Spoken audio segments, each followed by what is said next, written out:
O nosso estudo de hoje está no Evangelho de João, capítulo 21, versículo 6. E ele lhes disse: lançai a rede para a banda direita do barco e achareis.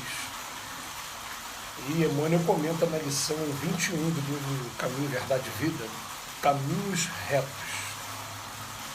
A vida deveria constituir, por parte de todos nós, rigorosa observância dos sagrados interesses de Deus. Frequentemente, porém, a criatura busca sobrepor-se aos desígnios divinos. Estabelece-se, então, o equilíbrio, porque ninguém enganará a divina lei, e o homem sofre compulsoriamente na tarefa de reparação. Alguns companheiros desesperam-se no bom combate pela perfeição própria e lançam-se no verdadeiro inferno de sombras inferiores. Queixam-se do destino, acusam a sabedoria criadora, gesticulam nos abismos da maldade, esquecendo o capricho e a imprevidência que os fizeram cair. Jesus, no entanto, há quase 20 séculos exclamou: lançai a rede para a banda direita do barco e achareis. Figuradamente, o espírito humano é um pescador dos valores evolutivos na escola regeneradora da Terra. A posição de cada qual é um barco. E em cada novo dia o homem se levanta com a sua rede de interesses. Estaremos lançando a nossa rede para a banda direita? Fundam-se nossos pensamentos e atos sobre a verdadeira justiça?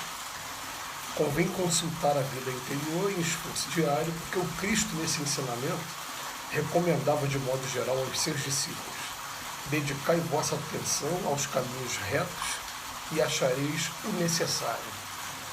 Emmanuel hoje pega uma passagem falando da pescaria milagrosa e usa o sentido figurado para dizer que a gente busca lançar a rede para o lado direito, é também a gente buscar os caminhos retos junto com o que Jesus vem trazendo para a gente de boa nova, de informação. Mas ele vem trazer aquelas informações, né, de sempre. Ele fala o seguinte, ele fala que a vida deveria constituir-se o tempo todo uma busca por isso, né? Mas frequentemente a criatura busca o interesse próprio.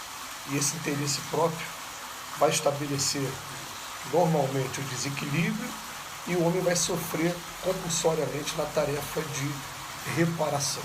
Então, parece que é uma arte para a gente, né? A gente procurar a arte de viver, é procurar entender o que é esse caminho que não vai trazer dor, não vai trazer reparação para a gente.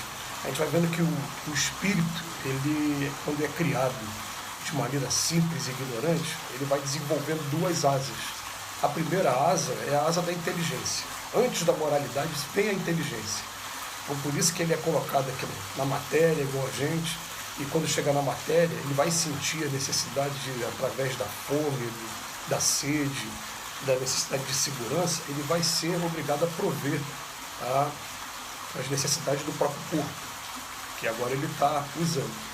E nessa atividade ele vai desenvolver a inteligência, porém ele desenvolve a inteligência passando por cima das pessoas, utilizando o seu egoísmo a todo vapor, para depois, lá na frente, começar através da lei de reparação, da lei de causa e efeito, sentir os efeitos do que praticou e assim utilizar a inteligência para agora fugir do caminho do sofrimento, começar agora a buscar um caminho mais reto. Esse caminho que é o título da lição de hoje. E aí sim a gente começa a descobrir que é melhor se alimentar pouco, de maneira digna, de maneira honesta, do que de se alimentar muito de maneira desonesta, prejudicando as pessoas. A gente lembra que o Livro dos Espíritos traz aquela informação para a gente, né? Todo patrimônio aqui na Terra ele é legítimo, desde que obedeça a 3 requisitos. O primeiro, que ele não seja em prejuízo dos outros. Em segundo, que ele não traga um vício físico para a gente, que possa destruir o nosso corpo físico, e que ele não traga também vícios morais. Sendo dessas 3 maneiras, a aquisição de qualquer patrimônio, ela acaba sendo lícita. Mas a gente leva um tempo até conseguir chegar a essa conclusão, e até mesmo, a gente sabe que aqui na Terra, né, a gente, mesmo fazendo a leitura diária, estudo diário, orações diárias, a gente está o tempo todo buscando ainda sobrepor-se aos desígnios divinos. Achar que a minha vontade tem que ser mais importante do que a vontade de Deus mesmo, né? E depois ele até fala assim, que alguns companheiros chegam ao ponto de se desesperar no bom combate pela perfeição própria, quando vem a reparação, que a reparação ela vai ser sempre tirando a pessoa da zona de conforto, colocando a pessoa numa zona que ela não desejaria, né, absolutamente. Ela queria continuar naquela situação de estar gozando dos bens materiais, estar aproveitando dos seus vícios, enfim.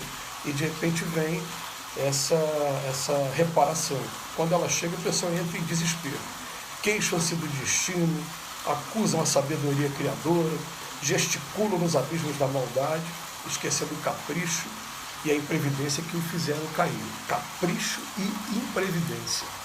Olha como é que Emmanuel utiliza as palavras até de maneira assim, muito sutil, mas ao mesmo tempo muito direta. Né? E ele pega o sentido figurado, fala, mas é o próprio Jesus que está falando esse tempo todo. Fala o seguinte, não lança a rede para esse lado não. Esse lado vai trazer sofrimento. Vamos lançar para o lado direito do barco e vamos achar coisa melhor para a gente, coisa melhor, prazeres melhores. O prazer de estar promovendo a felicidade dos outros, sabendo que é caminho de ida e volta, que a gente promove a felicidade dos outros, os outros naturalmente vão promover a nossa felicidade também. Então a gente leva um tempo sim para descobrir que ao invés do prazer, você está viajando por aí, gozando o máximo que você puder os bens materiais, você está vendo o prazer do sorriso de alguém que ontem estava passando por uma dificuldade financeira muito grande, estava até privado do necessário, que é uma situação muito triste aqui na Terra, é o que a gente vai chamar de miséria. E de repente você chegou naquele momento para estar ajudando a pessoa materialmente, ou melhor ainda, quando você consegue também se tornar amigo daquela pessoa, e daí consegue também ser uma maneira de desabafo, de estar dando um amparo moral, sem o lado material também. Então ele termina aqui a lição de hoje falando assim, figuradamente o espírito humano, nós somos pescadores de valores evolutivos na escola regenerativa da Terra. A posição de cada um de nós hoje é o barco que a gente está, né? Essa posição social, essa posição intelectual, é o barco que a gente se encontra, né? Então, em cada novo dia a gente levanta a nossa rede de novo e agora vem cá, estamos lançando a nossa rede para a banda direita. Por isso que essa preocupação, segundo Santo Agostinho, tem que ser diária. A gente vacila muito em deixar de fazer isso algumas vezes, mas todo dia, na hora de deitar, pelo menos, vamos dar uma passada pelo dia todo, o que eu fiz hoje que não convém, aquilo que só veio para me atrapalhar, por que eu fiz, o que me levou a fazer aquilo, o que eu posso fazer para amenizar e não fazer mais daqui para frente, ou diminuir, né? Porque a gente sabe que as terapias que a gente faz aqui na Terra, elas não são imediatas.